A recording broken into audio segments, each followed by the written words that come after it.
ਹਾਂਜੀ ਲਵਜੀਤ ਜੀ, ਕੀ ਹਾਲ ਨੇ? ਵਧੀਆ ਜੀ, ਠੀਕ ਠਾਕ। ਕਿੰਨਾ ਟਾਈਮ ਹੋ ਗਿਆ ਆਪਰੇਸ਼ਨ ਕਰਾਏ ਨੂੰ? 1.5 ਸਾਲ ਦੇ ਕਰੀਬ ਹੋ ਗਿਆ। 172 ਕਿਲੋ ਸੀਗਾ weight, ਅੱਜ 82 ਦੇ ਕਰੀਬ ਹੈਗਾ।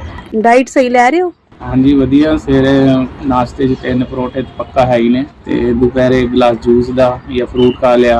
ਸਹੀ ਡਾਈਜੈਸਟ ਹੋ ਰਿਹਾ? ਕਿਸੇ ਤਰ੍ਹਾਂ ਦੀ ਕੋਈ ਦਿੱਕਤ? ਤੱਕ ਕਦੀ ਕੋਈ ਉਲਟੀ ਨਹੀਂ, ਕਦੀ ਕੁਛ ਨਹੀਂ। ਤੇ ਫਿਰ ਕੀ ਕਹਿਣਾ ਚਾਹੋਗੇ ਤੁਸੀਂ ਇਸ ਆਪਰੇਟ ਮੈਂ ਤਾਂ ਬਾਰੇ? ਇਹੀ ਗੱਲ ਕਹਿਣਾ ਚਾਹੁੰਦਾ ਵੀ ਜਿਨ੍ਹਾਂ ਨੂੰ ਲੱਗਦਾ ਹੈ ਕਿ ਕਾਫੀ ਮੋਟਾਪਾ ਹੈ ਵੀ ਅਸੀਂ ਸੈਰ ਕਰਕੇ ਹੋ ਜਾਾਂਗੇ ਫਲਾਣਾ, ਮੈਨੂੰ ਨਹੀਂ ਲੱਗਦਾ ਕਿ ਹੋ ਸਕਦਾ। ਉਹ ਕਹਿੰਦੇ ਬਹੁਤ ਦੇਰ ਹੋ ਜਾਂਦੀ, ਫੈਟ ਵਧੀ ਜਾਂਦੀ ਏਦਾਂ ਹੀ ਮੈਂ ਕਹਿੰਦਾ ਸੀਗਾ। ਸਾਰੀ ਰਾਤ ਬਹਿ ਕੇ ਕੱਟਦਾ ਸੀ, ਪਰ ਮੇਰਾ ਸ਼ਾਇਦ ਡਿਸੀਜਨ ਬਹੁਤ ਸਹੀ ਸੀ। ਅਗਰ ਮੈਂ ਨਾ ਕਰਾਂਦਾ ਤੇ ਸ਼ਾਇਦ ਮੈਂ ਨਾ ਅੱਜ ਬਚ ਪਾਉਂਦਾ, ਕਿਉਂਕਿ ਮੈਨੂੰ ਸਾਹ ਦੀ ਦਿੱਕਤ ਬਹੁਤ ਹੋ ਗਈ। ਹੁਣ ਕਰਾਟਿਆਂ ਦੀ ਆਵਾਜ਼ ਤੇ ਨਹੀਂ ਆਉਂਦੀ? ਬਿਲਕੁਲ ਨਹੀਂ ਆਉਂਦੀ ਜੀ। Skin din su teu al company ferry ma paisa. Tansanga.